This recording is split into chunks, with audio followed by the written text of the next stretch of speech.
Bonsoir et bienvenue au 15h30 marqué par le processus électoral en cours en RDC. À moins d'un mois de la tenue des élections, Déni Kadima Kazadi rassure avoir déjà réuni l'essentiel du matériel électoral. Le président de la commission électorale nationale indépendante CENI souligne tout de même que le seul souci à ce stade demeure financier pour le déploiement de ce matériel électoral sur toute l'étendue du territoire national. Au regard du temps très court qui reste pour la tenue de la présidentielle, législative et provinciale, la CENI est contrainte de recourir aux moyens aériens pour l'acheminement du matériel dans le Congo profond. On fait les points avec Grace Mayou.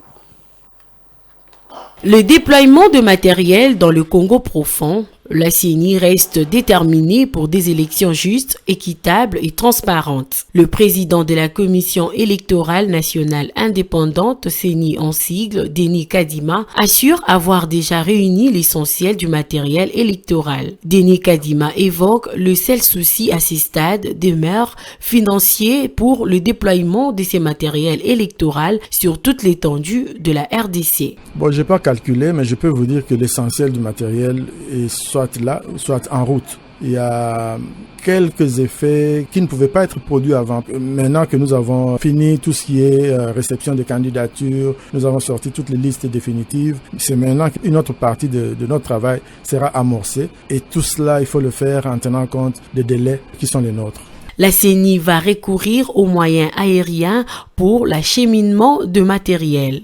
Nous avons, depuis le début, mis en place des plans en tenant compte de la réalité de notre pays. Nous savions qu'il y aura la saison de pluie.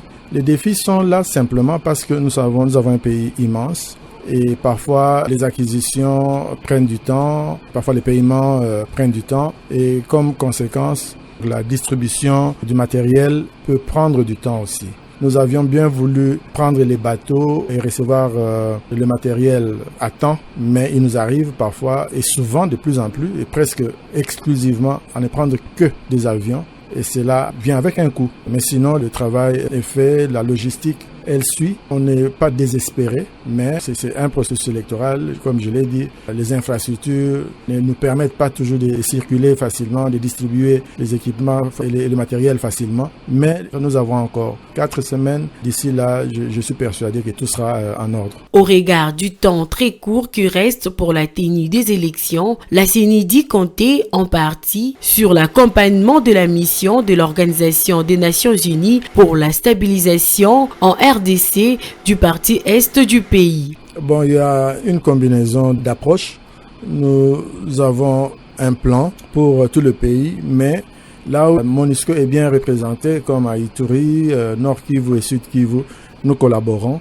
Ils vont nous assister dans ces coins-là.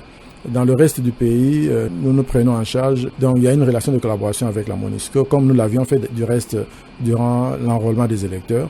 Donc, cela est en train d'être reproduit pour les scrutins.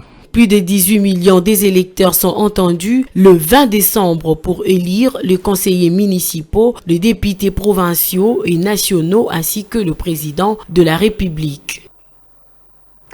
Bien, entre-temps, l'Église de Réveil du Congo, ERC, par l'entremise de son président et représentant légal, le pasteur Ejibaya Mampia, a fait une mise au point sur l'appropriation des élections par la population congolaise en essayant de réajuster certains points. Bénéficiant de son expérience dans l'observation des élections, elle compte déployer 65 000 observateurs citoyens le jour du vote. Les détails dans ce commentaire.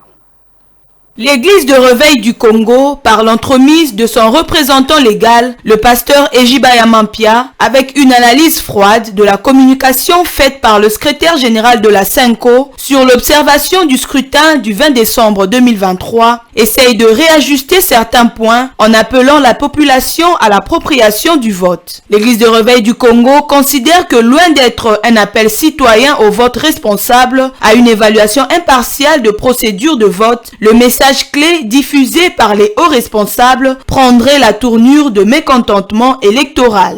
Il est regrettable de relever à quel niveau son message est en contradiction avec les lois et règlements qui organisent les élections dans notre pays, spécialement les législatives, car À part la présidentielle qui a le territoire national comme circonscription électorale, les restes des scrutins, si haut énumérés, sont conditionnés par un pourcentage qu'on appelle seuil de représentativité. Et le fait pour un candidat d'avoir plus de voix dans un site ou dans un bureau de vote ne lui garantirait pas un siège. Comme nous l'avions annoncé récemment, l'Église du Réveil du Congo, bénéficiant de son expérience dans l'observation des élections, va déployer 65 000 observateurs citoyens le jour du vote. L'Église du Réveil du Congo encourage le gouvernement de la République dans ses efforts de sécurisation du processus électoral, de même qu'elle encourage la CENI à maintenir l'élan pour la tenue des élections conformément à son calendrier. L'Église du Réveil du Congo exhorte à la non-violence. L'Église du Réveil du Congo en appelle aux Congolaises et Congolais à la non-violence. Que Dieu bénisse le processus électoral, que Dieu entende notre prière pour une campagne électorale apaisée. Et voilà, Adolphe Muzito, candidat présidentiel, a lancé officiellement sa campagne le mercredi 22 novembre 2023. Candidat numéro 24, l'ancien Premier ministre a débuté sa campagne électorale par la présentation de son projet de société pour la RDC devant les 4 militants de son parti Nouvel Élan. Ce programme décennal est chiffré à 300 milliards de dollars américains. Suivi. 4 jours après l'ouverture officielle de la campagne électorale par la CENI, Adolphe Muzito est entré dans la danse. Il s'est projeté dans la décennie à venir, soit de 2024 à 2034. Son projet de société pour la RDC est chiffré à 300 milliards de dollars américains. Il ne s'est pas limité à donner le montant global, il a pris le soin d'expliquer la manière dont il compte mobiliser cet argent. Il a subdivisé ce montant en 3 parties. La première partie est de 100 milliards de dollars américains. Pour ça, il compte mettre à contribution les régies financières pour collecter 10 milliards par an. La deuxième partie est de 140 milliards qui viendront de l'augmentation de l'assiette fiscale et la troisième de 60 milliards qui viendront de l'emprunt qui peut être facilement remboursable. Blanchard Mongomba est secrétaire général du parti d'Adolphe Muzito. Il estime que leur candidat est le favori de cette présidentielle avec son programme ambitieux. La chance de gagner, c'est l'expérience d'Adolphe Muzito, puisqu'il n'y a aucun candidat parmi le 26 qui a l'expérience d'Adolphe Muzito dans la gestion de la chose publique, mais également la vision qu'il a du Congo. Je crois que vous aviez suivi la présentation ou le programme de plusieurs autres candidats. Vous allez être d'accord avec moi que ces programmes, en tout cas, n'ont rien à voir avec ce qu'Adolphe Muzito a présenté aujourd'hui. Eudoxie Mangaza, cadre et candidate à la députation nationale sur la liste de Nouvel Élan, salue ce programme qui, selon elle, prend en compte la situation des femmes congolaises, peu importe son niveau de vie ou d'études. Mon intérêt en tant que femme dans l'offre politique de notre candidat président de la République, Adolphe Muzito, est qu'il a une vision pour faire sortir le peuple congolais dans la misère. La question de la candidature commune de l'opposition fait débat au sein de l'opposition. Dans le camp d'Adolphe Muzito, cette question est inopportune car selon Blanchard Mongomba, leur candidat est le meilleur. L'avènement de la démocratisation dans notre pays, il y a eu des alliances, mais malheureusement, ça n'a pas répondu, ça n'a pas résolu le vrai problème des Congolais. Et nous pensons qu'il faut maintenant se concentrer sur les préoccupations de notre peuple pour essayer justement d'apporter des solutions. Ça, c'est ce qui est important. Mais les alliances, tant mieux pour ceux qui en pensent, mais nous, le plus important pour nous, c'est de répondre justement aux besoins de notre peuple. Son projet de société est connu, reste maintenant qu'Adolphe Muzito sillonne le pays pour convaincre les électeurs.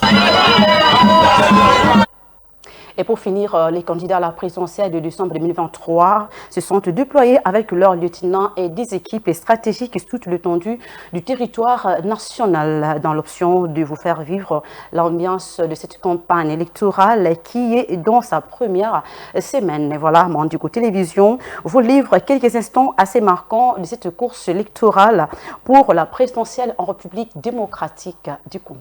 Suivez.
C'est tout pour ce 15h30. Bon petit programme sur nos antennes. Au revoir.